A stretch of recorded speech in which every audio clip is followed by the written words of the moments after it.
Integration trends. Yang pertama adalah holistic approach. Kedua, integration competency centers atau ICC become mainstream. Real-time integration dan cloud-based integration. Holistic approach. Beberapa perusahaan mengambil pendekatan holistik dalam integrasi. Tahun-tahun investasi produk integrasi single purpose telah membawa banyak perusahaan ke suatu titik di mana mereka perlu mengurangi kompleksitas dan biaya infrastruktur integrasi mereka dengan mengambil pendekatan yang lebih holistik. Perusahaan-perusahaan kini mempertimbangkan semua requirement integrasi mereka, seperti aplikasi B2B, proses, dan data untuk mengembangkan strategi holistik yang menangani semua hal tersebut dengan teknologi overlap yang minimum. Integrasi produk di masa lalu lebih bersifat khusus. Perusahaan perlu menggunakan tools integrasi dari berbagai vendor untuk memenuhi berbagai requirement. Saat ini semakin banyak solusi integrasi yang menangani semua requirement ini. Integrasi dengan pendekatan yang lebih holistik. Integration silos digunakan untuk application integration, process integration, dan data integration. Dalam tahap planning, ke common planning process. Lalu strategi yaitu menggunakan enterprise integration strategy, lalu implementation dan integration competency center, sehingga menghasilkan improved integration result. Information as a service atau data service platform memiliki beberapa layer, yaitu application function, application data objects, information service, information as a service middleware, dan information source. Integration Competency Centers menjadi mainstream. Mempunyai staf yang baik dan organisasi ICC yang terlatih dengan baik memungkinkan perusahaan untuk dapat menangani proyek integrasi yang kompleks dengan lebih efektif. Apakah perusahaan Anda saat ini telah mempunyai ICC? Sebanyak 48% menjawab ya, 50% menjawab tidak, dan 2% menjawab tidak tahu. Tipe Integration Competency Centers. Terdapat 4 tipe Integration Competency Center. Yang pertama adalah tipe basic. Shared resource terpusat dengan scope yang terbatas. Lalu ada standar, yaitu shared resource terpusat yang menampilkan banyak fungsi penting dari integrasi. Lalu ada expert, shared resource terpusat yang menyediakan dukungan yang bersifat advance dalam pengembangan terkait integrasi. Dan terakhir adalah hybrid, kombinasi dari tipe-tipe di atas. Adopsi menurut tipe ICC. Apa tipe ICC yang dimiliki oleh perusahaan Anda? Untuk hybrid mencapai 8%, expert 36%, standar 39%, dan basic hanya 18%. Real-time integration. Demand untuk real-time integration meningkat. Smart device, web aplikasi, dan sosial media mendorong kebutuhan untuk berbagi dan mengakses informasi lebih cepat dibandingkan sebelumnya. Tren ini meluas ke perusahaan di mana lebih banyak bisnis yang mencari kolaborasi atau membuat keputusan untuk menggunakan informasi real-time atau near real-time. Untuk mendukung requirement tersebut, banyak perusahaan semakin menyusutkan ETL dan CDC batch mereka dari harian ke 12 jam atau bahkan per jam. Tambah lagi, streaming data, eksternal data dari partner dan pasar, dan data otomatis dari RFID, logs, dan sistem tumbuh secara signifikan. Memerlukan level peningkatan integrasi real-time dengan struktur dan on-premises data. Interval pekerjaan ETL diperkirakan akan terus menyempit untuk mendukung integrasi real-time dan replikasi data.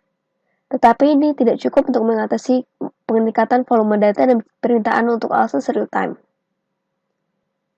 Selidiki pendekatan baru seperti data service, distributed data caching, information fabric, dan teknologi replikasi data untuk membantu memenuhi requirement integrasi data secara real-time.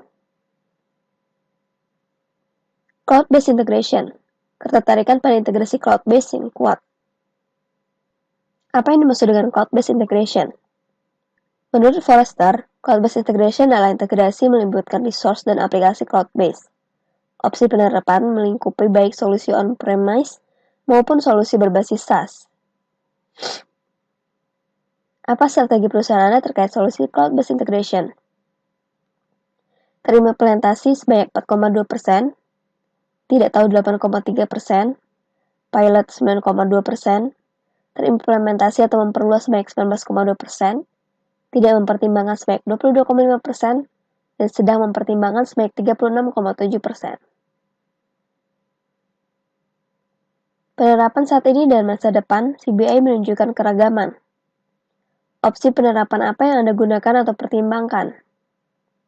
Software on-premise untuk melakukan koneksi ke resource atau aplikasi cloud-based sebanyak 45%, solusi integrasi komersial yang diterapkan ke dalam cloud service sebanyak 32,4%, tool integrasi dari third party untuk menghubungkan resource on-premise dan cloud-based sebanyak 31,5%, tidak tahu 23,4%, appliance on-premise untuk melakukan koneksi ke resource atau aplikasi cloud-based sebanyak 27,%, solusi integrasi open source yang ditetapkan ke dalam cloud service sebanyak 9,9%, dan lainnya sebanyak 8,3%. Pendorong utama CBI. Apa pendorong utama ketertarikan Anda pada cloud-based integration? Kecepatan implementasi sebanyak 47,8%, total cost of ownership sebanyak 46,9%, fleksibilitas sebanyak 39,8%, peningkatan jumlah aplikasi cloud sebanyak 26,5%, tidak tahu sebanyak 18,6%, lemah dalam pengembangan resource internal sebanyak 15,9%, dan lainnya sebanyak 11,5%. Apa alasan utama Anda tidak mempertimbangkan CBI di masa lampau?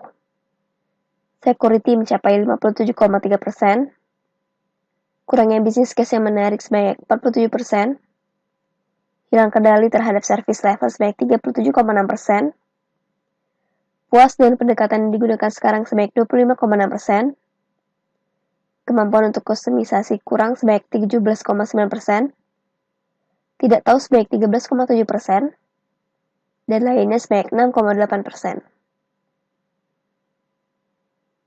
Demand aplikasi SaaS terus naik. Perusahaan dengan segala ukuran menggunakan aplikasi seperti Salesforce atau NetSuite untuk memperkuat atau mengganti aplikasi internal. Perusahaan menengah menggunakan aplikasi hosting dari Fiserv untuk finansial, Unicorn HRO untuk HR, Sage Software untuk kesehatan, dan Epicor Software untuk manufaktur sebagai aplikasi core. Apa yang perusahaan Anda rencanakan untuk mengadopsi software as a service? Tidak tahu 4%, memperluas atau upgrading implementasi sebanyak 18%, terimplementasi atau tidak memperluas sebanyak 11%, berencana mengimplementasikan dalam 12 bulan sebanyak 13%, berencana mengimplementasikan dalam 1 tahun atau lebih sebanyak 18%, tertarik tapi tidak mempunyai rencana sebanyak 24%, dan tidak tertarik sebanyak 12%.